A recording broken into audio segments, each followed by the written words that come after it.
Ya, shalom saudara-saudaraku yang terkasih, jemaat Tuhan. Ya, puji Tuhan, kita telah tiba di bulan Desember lagi, dituntun Tuhan masuk di dalam penghujung bulan dari tahun 2023 ini. Dan tentunya kita semakin hari semakin menimba banyak hal pengalaman dan pengetahuan kita tentang kebenaran firman Tuhan. Dan kali ini ibadah kita akan membaca firman Tuhan yang terambil dari Injil Lukas pasal 16 ayat yang ke-10. Bunyi firman Tuhan demikian. Barang siapa setia dalam perkara-perkara kecil, ia setia juga dalam perkara-perkara besar.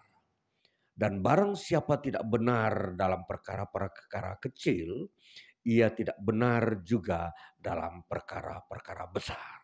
Ya, sampai demikian bagian firman Tuhan, satu ayat saja bagi kita saudara-saudara yang terkasih. Dan ayat ini tentunya akan menjadi bagian pokok pikiran kita untuk kita menggunakannya dalam hidup kita untuk memikirkan satu fokus yang telah diucapkan atau dituliskan di dalam Injil Lukas ini. Jadi ayat ini saya tampilkan bagi kita untuk kita mau membahas sebuah tema yang saya angkat di hari ini, ialah setia. Saudara-saudaraku yang terkasih, Injil Lukas, ya, di dalam Alkitab, Injil Lukas adalah salah satu Injil yang bersifat universal. Ya, kalau kita tahu Injil itu ada 4, ya. Injil Matius, Markus, Lukas, dan Yohanes. Ya, kita melihat Injil Lukas dan Injil Markus adalah Injil yang diwahyukan Tuhan kepada kedua penulis ini, baik Markus maupun Lukas, untuk disampaikan kepada masyarakat dunia atau masyarakat universal. Jadi dua Injil ini, Markus dan Lukas ini membicarakan pokok-pokok yang terjadi di kalangan manusia secara global menyangkut kebenaran Allah di bumi. Sedangkan Injil Matius dan Injil Yohanes itu adalah dua Injil yang diwahyukan Tuhan kepada para penulisnya, yaitu Matius dan Yohanes, yang membicarakan hal-hal spesial, yaitu hal-hal yang khusus di antara orang-orang Yahudi atau orang Israel. Ya, jadi dari sifat atau bentuk keempat Injil ini ada dua posisi, yang satu bersifat universal, yang satu bersifat spesial. Nah, jadi kalau kita melihat ini, bagaimana Tuhan Yesus menghadirkan sejarah kerajaan Allah di bumi, dicatat oleh keempat Injil ini. Di dalam pengajaran-pengajaran Yesus, Yesus mengajarkan baik secara spesial maupun secara universal. Itulah yang ditampilkan di dalam keempat Injil ini. Jadi kalau kita tiba dalam Injil yang khususnya Markus dan Lukas, itu sedang berbicara kepada bangsa-bangsa, seluruh bangsa dan manusia yang ada di permukaan bumi. Bagaimana mau mengerti kebenaran-kebenaran Allah di bumi. Nah, itulah sebabnya saya sengaja mengangkat Injil Lukas untuk kita mau mengerti bagaimana Allah yang hadir melalui Yesus Kristus di bumi ini mempedulikan bangsa-bangsa lain yang ada di luar Israel. Ya, tentunya kalau kita mempelajari sejarah Perjanjian Lama, Allah hanya hadir di tengah-tengah orang Israel.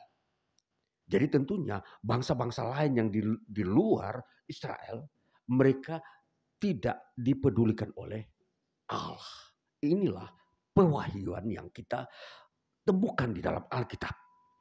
Nah, itulah sebabnya kali ini dalam era perjanjian baru, saudara-saudara, begitu unik dan dahsyatnya Allah ini. yang pada era perjanjian lama, boleh kata pada masa Taurat dihadirkan di muka bumi, Allah hanya menspesialkan orang Israel untuk berkenan kepada Dia. Tetapi setelah masa ini atau fase ini berlalu, ya dikatakan di dalam kesaksian-kesaksian para rasul bahwa orang Israel ini mereka telah tidak setia kepada Tuhan, sehingga Tuhan mengalihkan dari hal spesial ini, dari Israel ini kepada bangsa-bangsa lain. Dan terjadilah suatu transformasi, apa yang disebut dari spesial kepada universal. Ini saudara. Jadi saudara dan saya, kita bangsa-bangsa secara fisik yang bukan Israel telah diperhatikan lagi oleh Allah melalui Yesus Kristus ini. Jadi saudara, Yesus Kristus datang ke bumi bukan untuk membuat sesuatu pemisahan dari spesial dengan universal. Tapi justru Yesus mau menyatukan yang spesial dengan yang universal ini. Jadi bukan saja Yesus datang kepada bangsa-bangsa lain, tapi juga Dia mau membawa bangsa yang spesial ini, yang yaitu Israel, itu mau berkenan kepada Allah. Nah, jadi kalau kita mempelajari peta daripada Injil ini, maka kita sudah dapat bisa mengerti, saudara, bahwa Injil yang semulanya berbicara hal-hal spesial, yaitu menyangkut Yesus datang kepada orang-orang Yahudi. Tetapi ketika kita baca Injil Markus dan Lukas, Yesus juga datang kepada orang-orang yang bukan Yahudi. Jadi disinilah hal-hal universalnya diperlihatkan. Maka ketika firman Tuhan yang tertulis dalam Injil Lukas pasal 16 ayat 10 ini berkata, barang siapa setia dalam perkara-perkara kecil. Saudara, pernyataan barang siapa ini adalah pernyataan umum. Artinya itu diperlihatkan kepada siapa saja. Kalau dia datang dari bangsa yang bukan Yahudi, maka dia tergolong kepada orang yang disebut barang siapa. Jadi dikatakan barang siapa setia dalam perkara-perkara kecil. Kalau kita memperhatikan dalam teks aslinya, dikatakan hopistos en elakisto. Saudara, hopistos kalau diterjemahkan sebenarnya orang-orang yang dapat dipercaya. Jadi dikatakan barang siapa, berarti orang-orang yang dapat dipercaya, orang-orang yang setia. Nah, jadi berangkat dari perkataan barang siapa ini, itu berarti semua yang bersifat universal ini diizinkan masuk untuk menjadi percaya, untuk menjadi setia. Saudara, jadi makna setia yang kita mau ambil dari ayat ini. Setia. Kalau kita melihat setia, ini berdasarkan definisi memang begitu indah. Setia itu artinya kalau kita lihat makna ini, definisi ini, berarti dia itu harus taat. Di mana, katakan saya ambil ilustrasi, di mana ada gula, di situ pasti ada semut. Itu kalau kita mau melihat definisi setia. Di mana ada kebenaran, di situ ada Allah. Nah, ini apa definisi? Kalau kita mau melihat definisi setia, saudara-saudara. Jadi dari sini maka kita bisa mengangkat atau melihat makna daripada ayat ini. Barang siapa setia dengan perkara-perkara kecil. Nah, kalau di dalam teks Injil Lukas pasal 16, di situ membukakan bahwa perkara-perkara setia dengan hal yang kecil, maka akan diberikan perkara-perkara besar. Itu menyangkut dua posisi, saudara-saudara. Jadi dua posisi ini seperti apa kita memperhatikan? Ternyata di dalam seluruh totalitas Alkitab, bahwa Allah berfirman selalu menampilkan dirinya dan pekerjaannya. Jadi kalau kita membaca Alkitab secara keseluruhan, kita menemukan bahwa Allah itu ada dan Allah itu sedang bekerja. Maka pekerjaan Allah adalah keselamatan. Menyelamatkan manusia dari penghukuman. Itu pekerjaan tunggalnya Allah. Jadi kalau kita mau mencari keselamatan, kita tidak bisa beralih kepada yang lain. Kita hanya membaca Alkitab. Saudara menemukan keselamatan. Ketika saudara merindukan keselamatan, kekekalan, masuk dalam kerajaan surga, hanya Alkitab yang bisa memberikan jalan keluar dan memberikan kepastian kepada saudara-saudara, kepada setiap umat manusia. Itulah sebabnya yang bersifat universal inilah yang dibicarakan oleh Alkitab. Barang siapa setia dalam perkara kecil, maka akan ditambahkannya kepada perkara yang besar. Saudara-saudara, sebelum kita masuk dalam makna total daripada ayat Injil Lukas pasal 16, kita mau melihat langkah-langkah awal yang kita harus tahu. Bahwa kalau kita melihat bahwa apa yang Allah tampilkan di dalam seluruh Alkitab ini, maka tentunya Allah sedang berbicara dua hal. Yang pertama, berbicara tentang setia kepada Allah. Dan yang kedua, setia terhadap harta atau kekayaan. Atau dalam hal ini uang. Ya. Hanya ada dua kehidupan manusia di muka bumi ini yang dibukakan oleh Alkitab tentang kesetiaan seseorang. Saudara-saudara kalau ingin melihat saudara setia, saudara melihat dari dua hal ini saja. Kalau saudara mau mengukur kesetiaan yang ada di dalam diri saudara, ambillah dua contoh ini. Ambillah dua wadah ini.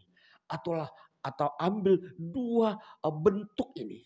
Yang satu yaitu Allah dan yang kedua kekayaan. Saudara, kalau ditempatkan dalam posisinya, Alkitab berkata bahwa kekayaan itu adalah perkara-perkara kecil. Sedangkan Allah adalah perkara-perkara besar.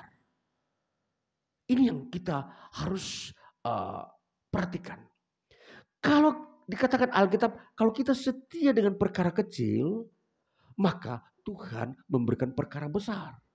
Nah, jadi kalau kita sudah lihat perbandingan ini bentuknya, kalau harta kekayaan di bumi ini adalah perkara kecil, dan harta di surga dan pribadi Allah itu adalah perkara besar. Maka dikatakan kalau kita setia dengan perkara kecil, maka akan diberikan perkara besar. Ini rumusannya yang bersifat universal dan yang berlaku bagi semua orang di muka bumi. Nah, saudara, jadi hal universal ini siapa saja yang memperlakukan prinsip ini, setia terhadap perkara kecil, maka Tuhan akan memberikan dia perkara besar. Jadi entah saudara bangsa apa, saudara dari benua mana, diberlakukan yang sama. Saudara dari benua Amerika, Afrika, Australia, Eropa, Asia, diberlakukan sama. Siapa yang setia dengan perkara kecil, Tuhan akan membukakan kepadanya perkara besar. Jadi ini hukum baru bagi masyarakat internasional. Ini hukum baru yang bukan saja diberlakukan bagi orang spesial seperti bangsa Israel. Tapi diberlakukan kepada semua bangsa. Maka ini yang disebut universal. Universalitas daripada Injil ialah ini. Ayat di dalam Injil Lukas 16 ayat 10. barang siapa. Saudara-saudaraku yang terkasih, kembali kita mau melihat apa yang ditampilkan di sini. Bahwa setia kepada perkara kecil dulu, baru bisa setia dengan perkara yang besar. Ini sebuah hukum penegasannya seperti itu. Itulah sebabnya terjadi di dunia ini banyak fenomena-fenomena manusia di muka bumi ini yang salah melakukan atau menempatkan bentuk-bentuk ini. Mereka menempatkan uang dan kekayaan tidak sesuai pada tempatnya. Mereka menempatkan Allah tidak sesuai juga dengan pada tempatnya. Terjadi carut marut, terjadi salah posisi. Sehingga yang terjadi kebingungan-kebingungan di antara umat manusia. Saudara, jadi kita mau melihat, kita mau meluruskan kembali cara berpikir kita. Bagaimana? Dengan memakai metode prinsip yang sudah diluruskan oleh Tuhan. Alkitab mengajarkan hal yang lurus. Kalau kita memutarbalikkannya menjadi terbalik dan bengkok. Maka kalau kita ingin hidup benar, berbahagia di muka bumi, tidak ada cara lain, hanya satu cara. Ikutilah ajaran Alkitab, firman Allah ini. Dikatakan barang siapa setia dengan perkara kecil, baru dibukakan perkara besar. Tidak bisa dibalik, barang siapa setia dengan perkara kecil, besar, akan dibukakan perkara kecil. Tidak boleh seperti itu. Jadi inilah yang kita harus perhatikan. Bagaimana mau menempatkan hal yang sesuai dengan posisinya. The right man in the right place. Di mana seseorang berdiri ini sesuai dengan posisinya. Inilah yang kita harus memperhatikannya. Maka kita memperhatikan. Kalau dikatakan uang dan kekayaan adalah perkara kecil, maka kita harus memperhatikan dan menempatkannya sesuai dengan tempatnya. Kita bagaimana setia dengan uang dan harta dan kekayaan di dunia ini. Mari kita memperhatikan. Kalau kita menggunakan uang atau menempatkan uang salah, maka kita disebut tidak setia. Contoh, ada firman Tuhan berkata, carilah dahulu kerajaan Allah dan kebenarannya, maka segalanya akan ditambahkan kepadamu. Segala itu termasuk perkara kecil. Artinya bahwa kalau kita menempatkan uang dan kekayaannya itu pada tempat yang sederhana atau yang biasa, maka kita menempatkan pada posisi yang benar. Jadi uang dan kekayaan bukanlah tempat yang istimewa. Dia bukan tempat yang tertinggi. Nah, ini yang disebut barang siapa setia. Jadi kalau seseorang memutarbalikkan sebuah posisi, itu dia disebut orang yang tidak setia. Contoh, kalau posisi ilustrasi sebuah kesederhanaan saja. Kalau seseorang menempatkan istri di depan, suami di belakang, maka ini terjadi perselingkuhan, saudara-saudara. Itu disebut tidak setia. Nah, banyak orang terjadi perselingkuhan di bumi ini, di dunia ini, era modern, karena mereka merubah posisi. Maka jangan salah, saudara-saudara. Perkara-perkara kecil ini terus membuat manusia itu terjebak dalam kesalahan. Bahkan kehancuran hidup mereka di dunia ini. Karena salah posisi. Uang ditempatkan sederajat dengan Tuhan. Saudara-saudara, tidak bisa. Artinya begini. Ada firman Tuhan berkata, kalau kamu mencari uang, maka kamu akan mendapatkan uang. Tetapi kalau kamu mencari Tuhan, kamu pun juga akan mendapatkan Tuhan. Tetapi ketika kamu mencari Tuhan, tidak bisa bersamaan dengan mencari uang. Harus dipisahkan. Mana yang dahulu? Engkau mau mendahulukan yang mana? Tuhankah atau uang? Mencari Tuhan itu harus pada posisi yang utama, yang tertinggi. Katakanlah kita melihat dalam hidup kita di dunia ini.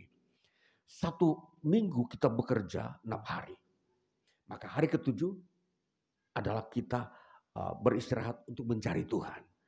Mencari Tuhan ialah, maknanya ialah tentunya kita menghadap wajah Tuhan dan beribadah menyembah Dia. Itu mencari Tuhan dalam konsep ibadah.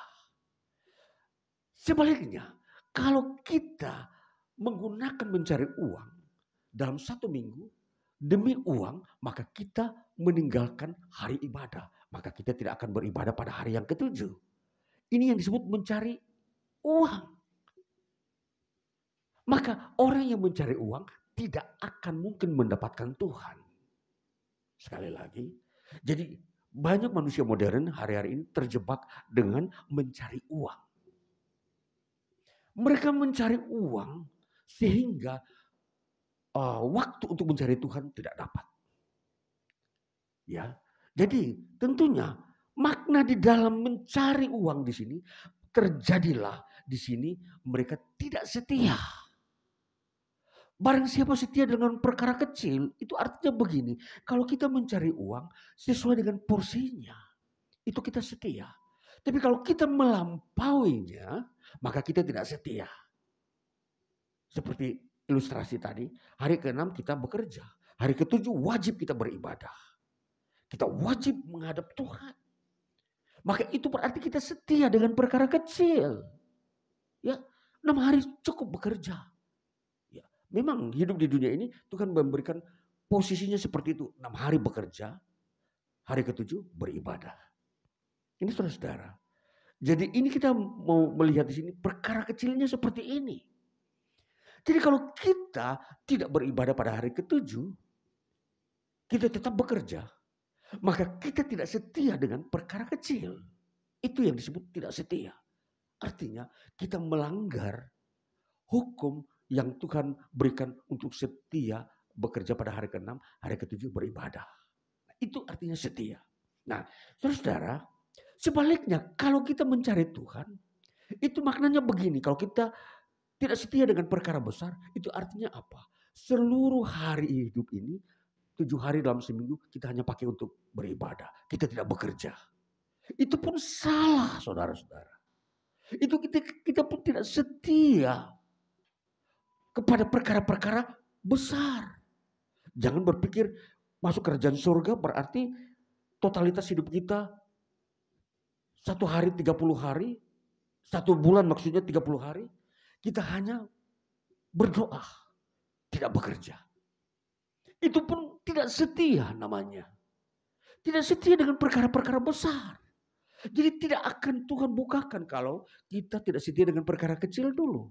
Jadi ukurannya bahwa kalau yang Tuhan sudah tempatkan 6 hari bekerja, hari ke-7 beribadah, itulah ukuran setia. Maka saudara-saudara, perhatikan baik-baik. Maka hidup di kerja kita harus sesuai dengan hukum kerja yang sudah kita terima dari Tuhan. 6 hari bekerja dan hari ke-7 beribadah. Itu yang disebut setia. Jadi semua bangsa di muka bumi ini telah memperlakukan hukum ini. Artinya berarti ini bersifat universal. Mereka mengerti hukum bekerja dan hukum mencari Tuhan. Nah, inilah yang kita gunakan. Namun di era modern ini, saudara-saudara, telah terjadi penyimpangan terhadap hukum universal ini. Banyak orang telah meniadakan hari ibadah dan mereka mengisi dengan hari rekreasi. Hari untuk mencari Tuhan. Tetapi hanya sedikit orang saja melakukannya. Tetapi sebagian besar orang telah menggunakannya untuk hari rekreasi. Dan itulah sebabnya seringkali terjadi bencana-bencana di tengah-tengah tempat rekreasi. Ini sebuah teguran saudara-saudara. Jadi waspada. Jangan sampai saudara menggunakan hari ibadah untuk hari rekreasi. Akan mengalami sebuah penghukuman-penghukuman bagi manusia. Saudara-saudara, jadi kita melihat yang berikutnya. Bagaimana setia terhadap yang disebut setia terhadap perkara kecil. Bahwa uang dan harta tidak boleh dimuliakan. kekayaan saudara. Saudara jangan terlalu cinta terhadap sebuah benda yang begitu mahal. Mungkin ada saudara melihat permata yang harganya 1 M. Memang mahal saudara. Untuk mendapatkan uang begitu banyak, orang harus bekerja bertahun-tahun. Tetapi benda-benda yang berharga ini tidak boleh dimuliakan sama seperti Tuhan. Posisinya tidak boleh. Kita selalu, ada orang mau mencintai benda berharga, tetapi mencintai Tuhan tidak ada dalam hatinya. Itulah sebabnya perkara kecil seperti ini. Jangan mencintai benda-benda yang mahal. Yang berikutnya, benda-benda yang berharga ini, benda-benda yang dikerjakan oleh manusia di muka bumi, tidak menjamin keselamatan seseorang masuk surga. Jadi ketika saudara mendapat benda berharga yang begitu mahal di muka bumi, itu tidak berarti bahwa saudara mendapatkan kerajaan surga. Jadi tempatkan benda ini sesuai kebenarannya. Kalau saudara menganggap benda berharga ini memberikan saudara masuk ke dalam kerajaan surga, itu saudara dianggap tidak setia. Saudara memperlakukan salah. Ya, berangkat dari konsep yang kita sudah bicarakan. Ketika seseorang memutarbalikkan sesuatu yang tidak pada tempatnya, dia telah tidak setia. Maka makna setia ini diangkat dalam memberikan makna terhadap posisi. Ya, seperti tadi, kalau seorang istri dia di depan, suami di belakang, itu tidak setia disebut. Karena itu bukan posisinya. Seorang suami harus di depan, istri di belakang. Itu disebut posisi yang benar. Ya, jadi hal-hal yang disebut setia itu harus menempatkan posisi yang sesuai yang Tuhan sudah tempatkan. Firman Tuhan berkata, yang menjadi pemimpin itu suami, laki-laki di dalam sebuah rumah tangga. Bukan istri. Jadi kalau istri mengambil alih posisi suami tidak memimpin, saudara merubah. Itu saudara tidak setia. Dan prinsip ini telah terjadi begitu banyak di dunia ini, merubah prinsip-prinsip yang Tuhan sudah tetapkan. Dan terjadi banyak perceraian saudara-saudara. Terjadi banyak krisis-krisis dalam rumah tangga. Terjadi kekerasan dalam rumah tangga. Karena ini salah posisi. Ya, seharusnya suami mengasihi istri, suami tidak melakukannya. Salah posisi. Nah, saudara, ini makna inilah yang kita mau sebut sebagai setia. Jadi saudara ingin mengerti seseorang itu setia dari hal begini. Kalau dia mempunyai masalah dalam rumah tangga, masalah dalam keuangan, itu disebut tidak setia. Dan ini Tuhan menilainya juga. Tuhan melihat kamu itu orang yang tidak setia. Dari mana? Karena kamu merubah posisi yang Tuhan sudah tetapkan, kamu merubahnya. Seperti saya kasih contoh tadi ya.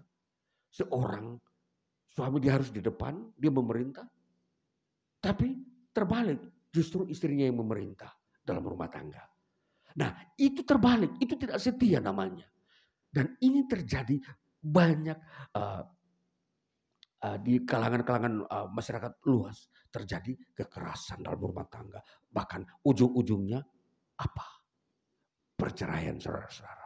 Nah, ini kita mengangkat makna daripada setia ini untuk menyinggung dan memperbaiki pola hidup kita di tengah-tengah sesama kita, baik di tengah keluarga, di tengah pekerjaan, di tengah masyarakat lebih luas.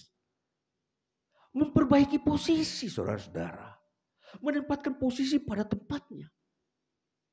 Jadi kita melihat jangan menempatkan posisi kekayaan saudara sebagai pengganti Tuhan. Jangan. Ini saudara menyalahi. Saudara tidak setia. Tidak setia saudara-saudara. Jadi ketika saudara mendapatkan kekayaan, harus tahu benar-benar posisinya. Jadi Tuhanlah yang harus dimuliakan. Tuhanlah yang harus diagungkan, disembah, dan tetap tempat pemujaan kita. Ya. Lalu kita melihat kekayaan bukanlah tempat pengabdian. Itu yang ketiga. Bahwa kalau kita melihat kekayaan sebagai tempat mengabdi, kita juga tidak setia. Jadi kekayaan, semua benda-benda di bumi bukan untuk tempat kita mengabdi. Mengabdi itu hanya kepada Tuhan. Mengabdi itu apa? Itu mempersembahkan abdi sebagai seorang hamba kepada Tuhan. Yang hukum-hukumnya saja kita taat dan percayai. Jadi kita bisa bedakan mana yang disebut setia. Kalau kita menempatkan kekayaan kita pada tempat sebenarnya kita tidak mengabdi kepadanya, maka kita disebut setia. Nah, itulah kita mau memperhatikan nilai-nilai yang sesungguhnya, nilai-nilai yang tepat, yang pada akhirnya kita tidak dihukum oleh Tuhan. Maka perhatikan baik-baik penguraian penjelasan ini, firman Tuhan bagi kita supaya kita menggunakan dengan tepat segala yang ada di bumi ini. Kita hidup di tengah-tengah dunia yang ada interaksi kita dengan hal-hal yang ada di dunia.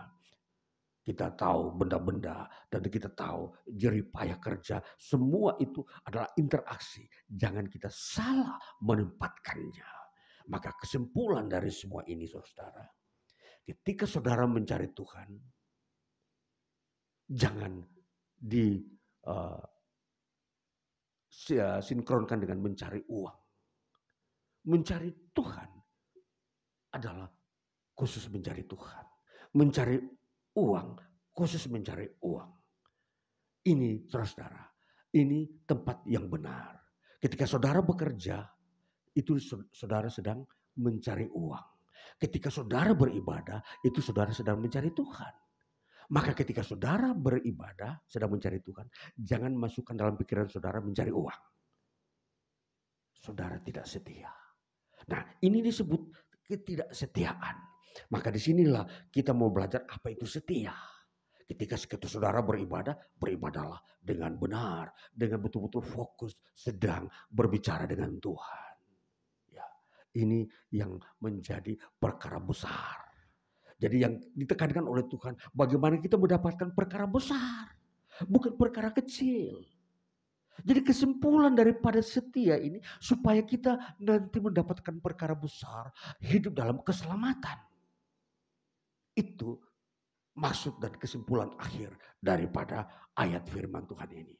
Dan baiklah, Tuhan Yesus sudah menyediakan jalan-jalan untuk kita mendapatkan perkara besar ini. Ialah kita percaya kepada Dia. Kita selalu bersekutu dengan Dia. Kita beribadah kepada Dia. Karena disitulah perkara besarnya dibukakan. Jadi saudara-saudara, kita sudah tahu bagaimana setia. Maka apa yang kita kerjakan, kita boleh setia. Tapi kita akan mendapatkan hal yang lebih besar. Yaitu ketika kita beribadah. Bekerja dan beribadah. Bekerja dan berdoa. Suatu hal sinergitas. Ya, tidak boleh simultan. Simultan itu bersamaan. Waktu bekerja dan langsung berdoa tidak bisa. Waktu berdoa dan bekerja pun tidak bisa. Itu harus sinergi, bukan simultan. Jadi sinergi setelah bekerja, berdoa. Itulah yang kita dapatkan. Perkara kecil, setia dalam perkara kecil. Maka kita dibukakan perkara besar. Jadi sini saudara-saudara, kita diangkat untuk belajar tentang hikmat kehidupan di dunia ini. Biarlah damai sejahtera Kristus menyertai kita, menambahkan kepada kita, mendidik kita untuk menjadi orang-orang yang bijaksana. Tuhan Yesus memberkati kita. Haleluya. Amin. Ya, saudara-saudaraku yang terkasih.